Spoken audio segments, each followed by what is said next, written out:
За да постои реална шанса за подобра иднина, од пресудна важност е клучните фактори во државната и општествената инфраструктура да стојат зад една единствена визија за долгорочен развој. Токму поради тоа и го иницирав процесот за изработка на рамката за развој МКД 2030, кој иако најавен во втората половина на 2019-та, поради пандемијата дури денес имам задоволство да ви го представам. Ке се задржам на проблемите што ги детектиравме, предпоставките од кои се водевме и процесот низ кој минавме, за да ги утврдиме приоритетите неопходни за нашиот развој до крајот на оваа деценија. Дијагнозата на проблемите со кои со години се соочува Северна Македонија е загрижувачка. Имаме скромен економски раст, ниско ниво на конкурентност и недоволна вклученост во меѓународните синџири на набавки. Корупцијата, клиентелизмот и сивата економија не следат практично од независноста.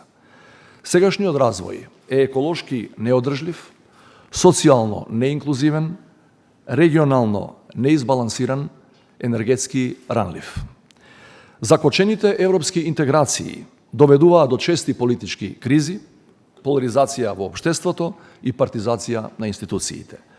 Скромното државно вложување во истражување и развој ја намали продуктивноста.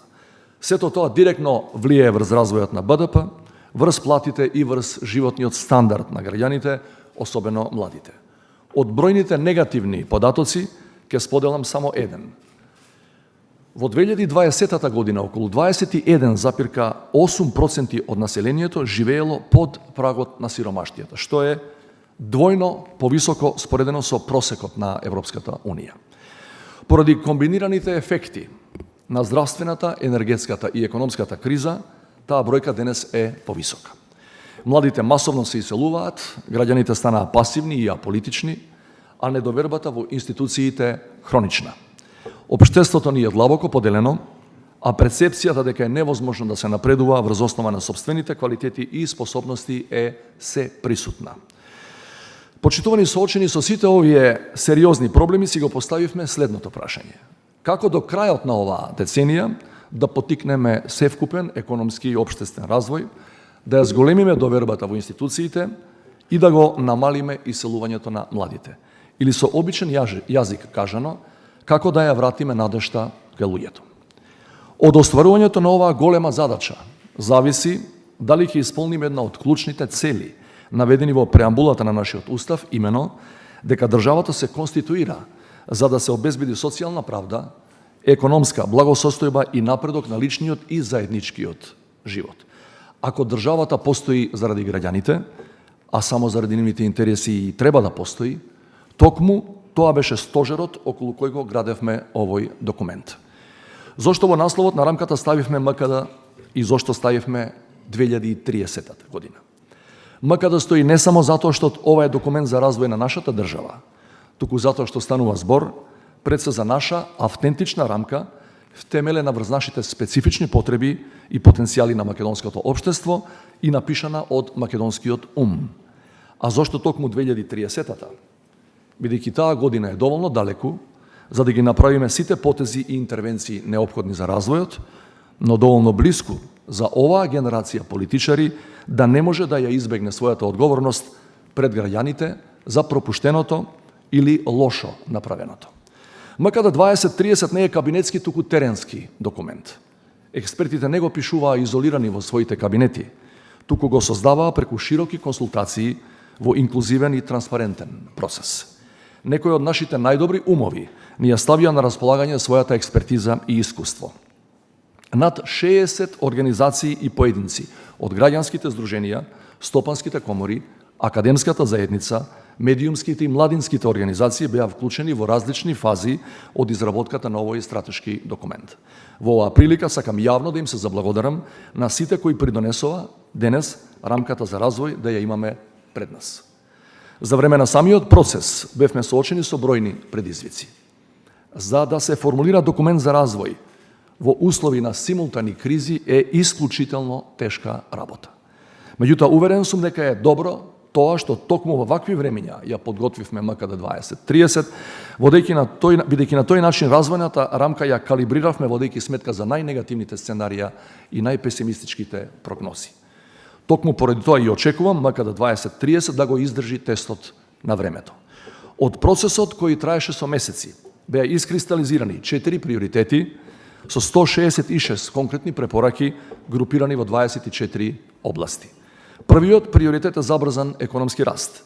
Тоа подразбира зголемување на продуктивноста, подигнување на конкурентноста на економијата, масивно вложување во иновации и технолошки развој, нови домашни и странски инвестиции, намалување на сивата економија и формирање на флексибилен и динамичен пазар на трудот. Вториот приоритет е заштита на животната средина на ниво на европскиот просек и редефинирана енергетска политика. Квалитетот на животот и на здравјето директно зависи од квалитетот на животната средина. Во тие рамки зборуваме за квалитетен воздух, развивање на ефективен систем за управување со отпадот и интегрирано управување со водите, заштита на природата и биодиверзитетот. Редефинираната енергетска политика ќе треба да биде долгорочно насочена кон задоволување на внатрешните потреби пред се од обновливи извори на енергија и истовремено да биде отпорна на надворешните енергетски шокови.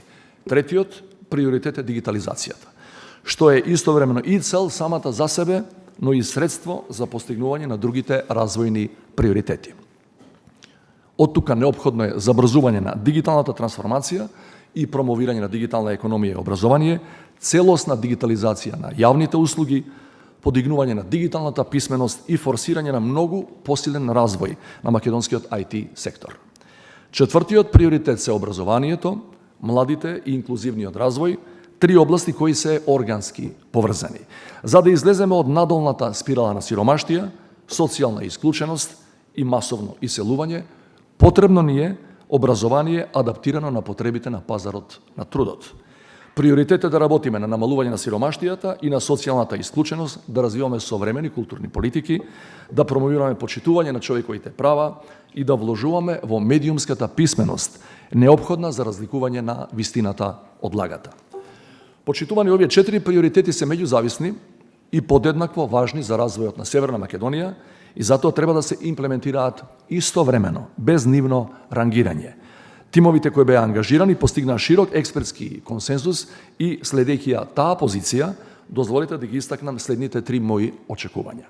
Прво, како рамка, што се фокусира на големата слика, МКД 2030 треба да биде вградена во деталната национална стратегија за развој 2022-2042, што ја изработува владата на Република Северна Македонија. На тој начин МКД 2030 ќе биде гаранција за континуитетот на секторските политики, независно од идните промени на политичките гарнитури на власт. Оваа мапа ќе им помогне на сегашните и на идните креатори на политики да не одстапат од дефинираната патека и да не заглават во авторитарни и популистички води, што сигурно ќе го компрометираат долгорочниот развој на државата, но и незината стабилност. Второ, како надпартиска платформа МКД 2030 може да послужи како основа за надминување на длабоките поделби, преку символична обнова на општествениот договор помеѓу граѓаните и државата. Развојните приоритети ќе треба да бидат почитувани од секоја идна власт и да важат за сите подеднакво. На тој начин, МКД 2030 може да биде продуктивен дел од процесот на граѓанското помирување. Трето, МКД 2030 не е света книга.